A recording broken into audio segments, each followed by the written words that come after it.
Hey everybody, welcome to the What the Flick Christmas Countdown. Alonso Duralde, Dave White, my co-host on the Linoleum Knife podcast and husband. We're talking today about Scrooge, the 1970... Irrelevant. I'm just throwing it out there for people who might not know.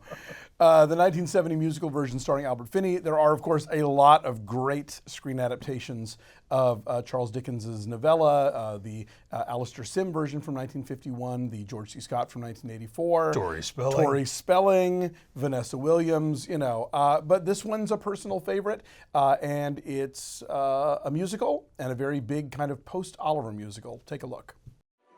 Christmas children peep into Christmas windows. See a world as pretty as a dream. Christmas trees and toys, Christmas hopes and joys, Christmas puddings rich with Christmas cream. Christmas presents shine in the Christmas windows. Christmas boxes tied with pretty bows.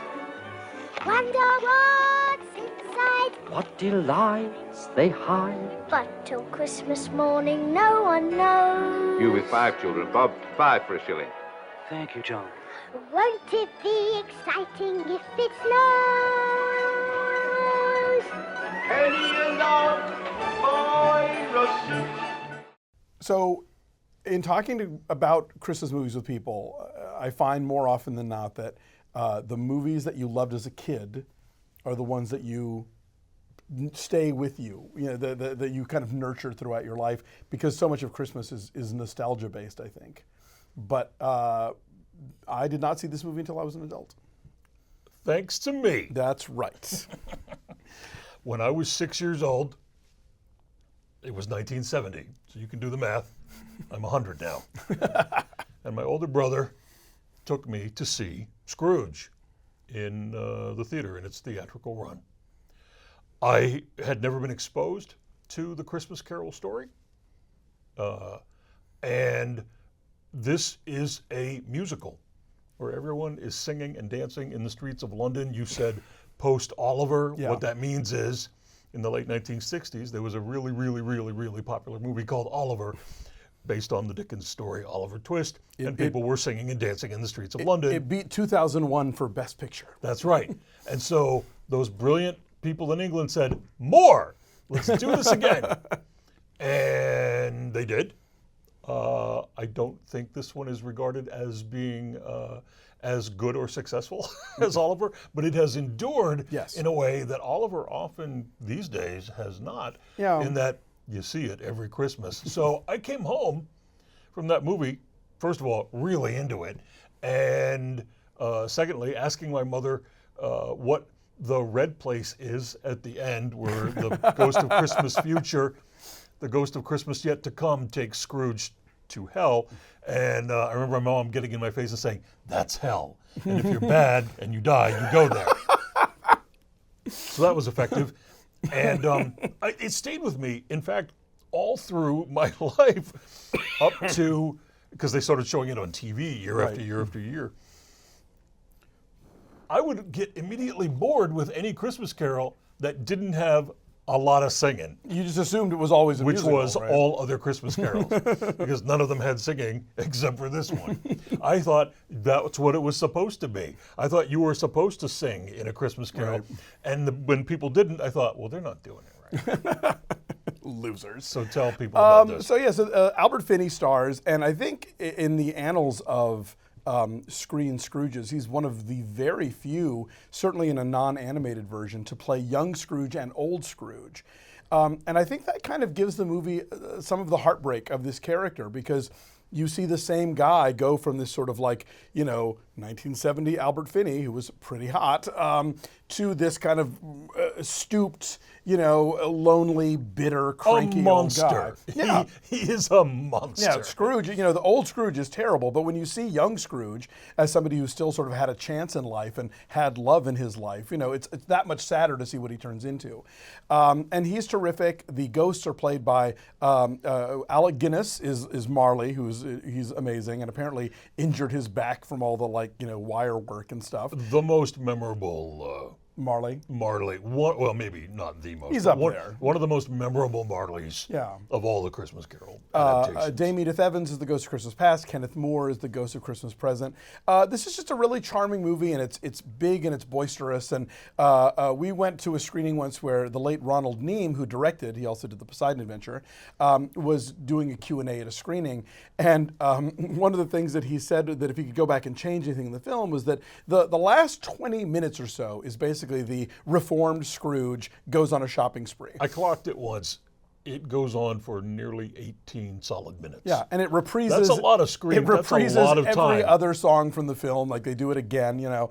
And he said, I think if I were to do it again, I would probably cut that part down a bit. And the audience that was full of Scrooge fans all said, no, because that's an integral part of the movie. And yeah, okay, I know, there's The Muppet Christmas Carol, which came later, which is also a musical, and it's lovely. But I like this one better, and I think that you know, and I mean I like Muppet Christmas Carol. Don't get me wrong, but if I had to pick, this is my desert island musical. So we're going on record as saying you hate a Muppet Christmas Carol. No, it's not true.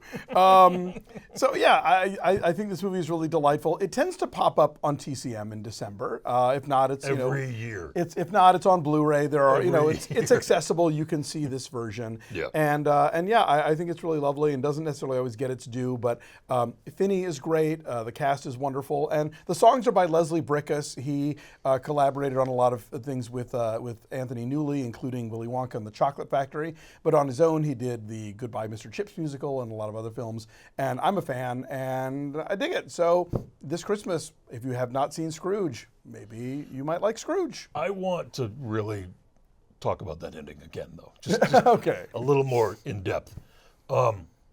Because you don't know it's coming.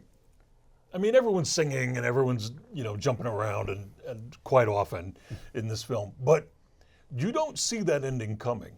It begins with him having woken up from the final dream, and he starts singing to himself like, I'm going to change, or whatever the song is. And I will live my, to begin sure. again or something. I'll begin again, that's the name of the song. And Sammy Davis Jr. covers it. Does he? He does.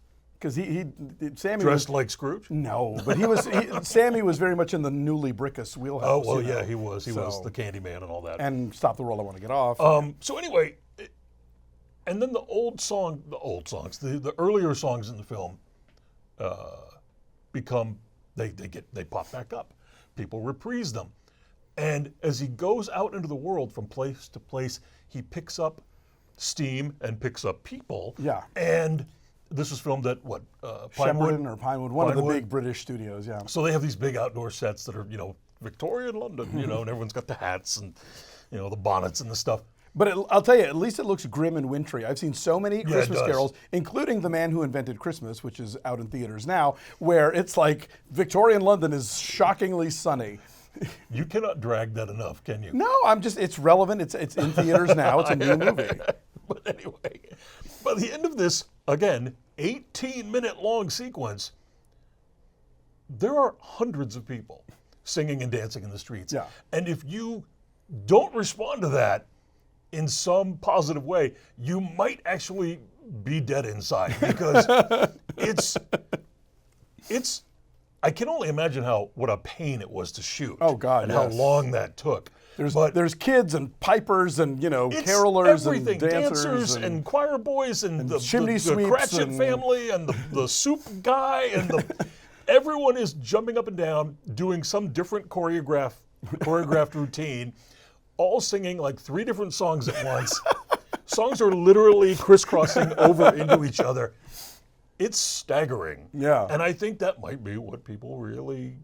Like, you may have just been sitting through the whole thing thinking, okay, this is fine. Okay, that Tiny Tim is annoying. Okay, well, this song is boring. And then the end comes, and you're like, wow! And it is very much in the tradition of sort of the big 60s mega musical. It's 1970, but, that sort of post-Sound of Music, like the bigger the better kind of thing. But yeah, so going back to the original story we were telling, I had never seen this movie somehow. It was the one version that had kind of escaped my notice. And when I heard that, I said, sit down. Yeah, so Dave makes me watch it when I was... I got a DVD for you. I was 30 by that point. Yeah, pretty much, I would say roughly. Instantly loved it and went bananas for it. And then going in writing my book, Have Yourself a Movie Little Christmas, available now from Amazon. I watched pretty much every Christmas Carol I could get my hands on, and this one's still my favorite. So maybe you'll like it. Anyway, thanks for watching, and we'll be back with more Countdown to Christmas tomorrow.